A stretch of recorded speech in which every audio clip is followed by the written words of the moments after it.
Hello students, I Sonia welcome you to my channel Knowledge of Accounts. Today we are going to discuss the further part of journal from class 11th and today I am going to discuss bank transaction. Okay, so students जैसा कि अभी तक आप कर चुके हैं मेरे पिछले वीडियोस के अंदर हमने डिफरेंट पार्ट्स के अंदर जर्नल को कवर किया है और अब आज हम कौन सा पार्ट डिस्कस करने जा रहे हैं the bank transaction. You know कि आज के टाइम पे बिना बैंक के कोई भी बिजनेस चल ही नहीं सकता and that means bank account is necessary to open for every business. Okay, so how the transaction will be recorded when the bank account is there, or we can say the payment is done through check or payment is received through check like this. So all these kind of transaction हम आज यहाँ पर discuss करेंगे जितनी भी bank से related वाली transaction होती है. लाइक किसी से चेक रिसीव हुआ तो उसको कैसे रिकॉर्ड करना है, अगर हमने किसी को चेक से पेमेंट करी तो उसको कैसे रिकॉर्ड करना है, हमने कैश विड्रॉ किया तो कैसे रिकॉर्ड करना है और कैसे हमने चेक कैश डिपॉजिट किया तो उसको कैसे रिकॉर्ड करना है.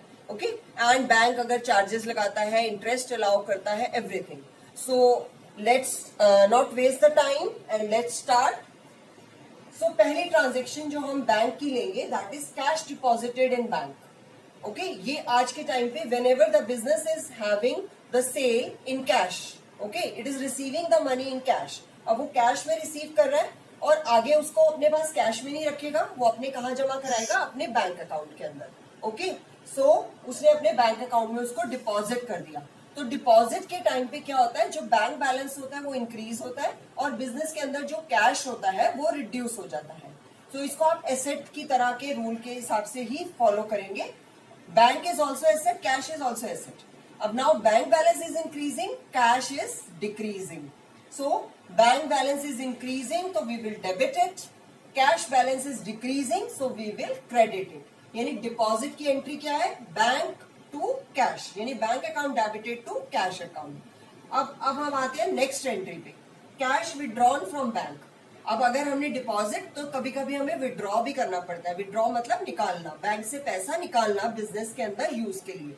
सो हमारी एंट्री क्या हो जाएगी, इससे उल्टी हो जाएगी क्योंकि अब हमारा क्या है, कैश बैलेंस बढ़ रहा है और बैंक बैलेंस कम हो रहा है. So cash is increasing so we will debit it, bank is decreasing so we will credit it. Okay, यानी एक एंट्री याद कर ली तो दूसरी आप अपने आप से ही कर सकते हैं. ओके, अब आते हैं हम अपनी तीसरी एंट्री के ऊपर.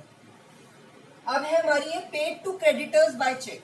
अगर हम किसी क्रेडिटर को या किसी पर्सन को जिसको हमने परचेज किया सामान और अब हमने उसको पेमेंट करनी है, अगर हमने उसको चेक से पेमेंट करी तो हमारी एंट्री पहले पेमेंट की क्या होती थी, अगर हम कैश पे करते हैं तो we write creditor account debited to cash account, है ना. या आपने परचेजेस करी और परचेजेस के बाद आपने उसी समय पेमेंट कर दी कैश में तो we will write purchases to cash account.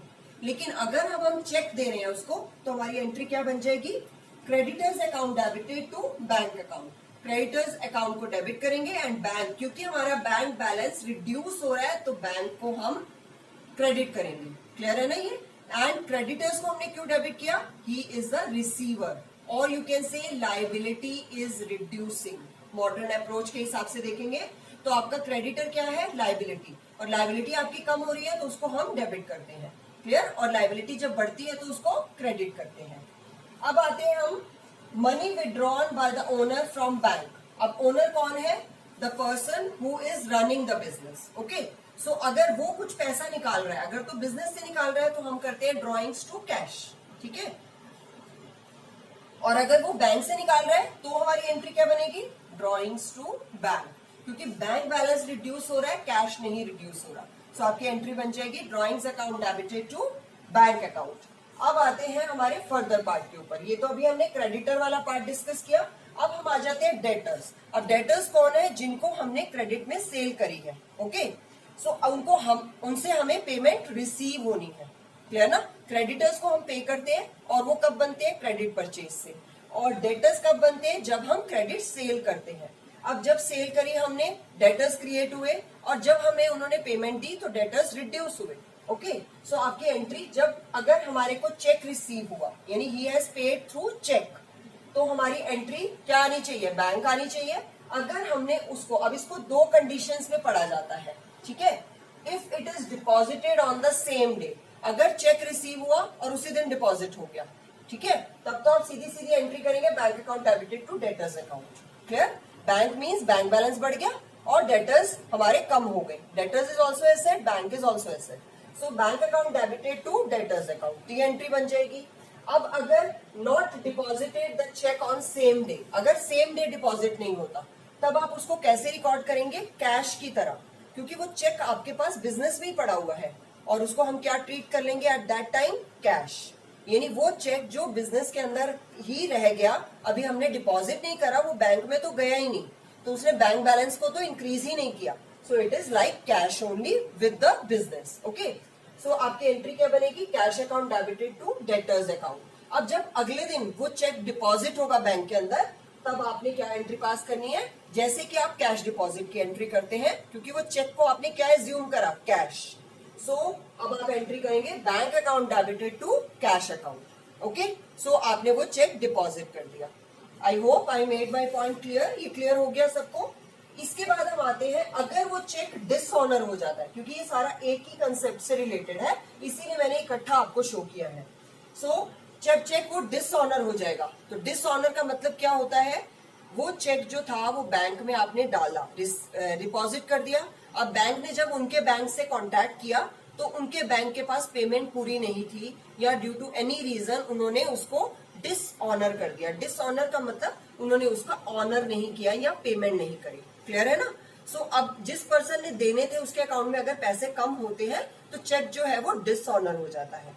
So in that condition आपकी एंट्री क्या हो जाएगी? ऑपोजिट एंट्री पास हो जाएगी।